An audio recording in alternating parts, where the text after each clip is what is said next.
Hello fellow collectors and welcome to Long's Toys. Today we are taking a look at Tri-Klops from the Masters of the Universe Origins line from Mattel.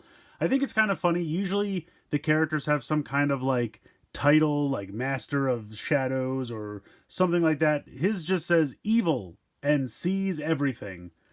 I don't know, one of the weaker ones in my opinion, but very excited to finally get hold of this figure. This is the last one I needed from Wave 4. I got the other 3 off Amazon a long time ago, and I could just not find a Tri-Klops. Luckily, I finally was able to get one from BBTS, so finally able to review this guy, and then pretty soon I'll be moving on to Wave 5 because I do actually have that as well. So here he is on the card, very nostalgic card. You got the blue sky, you got the exploding red rocks, modern posing, retro play, new for 21, all that good stuff. The mini comic included is the same one with the rest of Wave 4, so I'm not going to show that off. We've seen it 3 times already. So moving around to the back here, you get some pretty cool artwork up here with Tri-Klops firing a laser beam on He-Man and Battle Cat over here. It says Tri-Klops multiple vision modes and optic attacks make him a dangerous soldier in Skeletor's army. And then it shows over here how, of course, the eyes can spin around. We'll take a look at that. And then just his normal articulation. And then you can see the rest of Wave 4 over here, in addition to He-Man and Skeletor, which just seem to be omnipresent, always on the pegs. Sometimes that's all there is on the pegs, but there's always plenty of He-Man and Skeletor around, which is a good thing, ultimately, but maybe a little bit less. In any case, that's it for the packaging. I'm going to go ahead, get him out of there, and we'll take a closer look.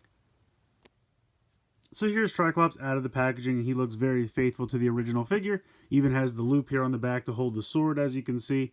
I always thought it was kind of funny, like I assume the loop is meant to kind of go along with the curvature of the harness piece, but I would have liked it so that the sword actually was kind of this way on his body instead of hanging out to the side, because when you put it in here, it just kind of like hangs out under his armpit, which I always thought was a little weird. I kind of wish that they had put the loop just kind of right here, so you could just kind of put it normally. I mean, I guess you could try to kind of loop this through like that, and then you could do something like that. Obviously, it's not as effective, but it kind of works. So anyway, we'll go ahead and take the sword out for now. We can pop it into his hand, which it clips in fairly easily. And it's a nice, gigantic sword. Looks good. I like that it has a little bit of black here for the handle, and it's not just solid green. I do appreciate that. Pretty cool. We'll go ahead and take that out of his hand for now, so we can take a look at articulation. So head has the 3 eyes that spin. So you just move those around. You have the blue eye, the red eye, and then the completely red, really, really angry eye.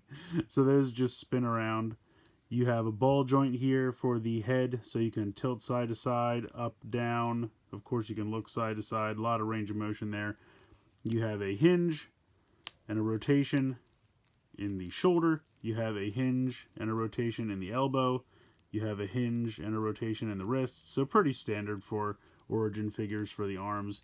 Waist swivel, and then I would say the rest of this is pretty standard as well. You have a hinge out to the side, a little bit of front, a little bit of back movement there. You have a hinge and a rotation in the knee.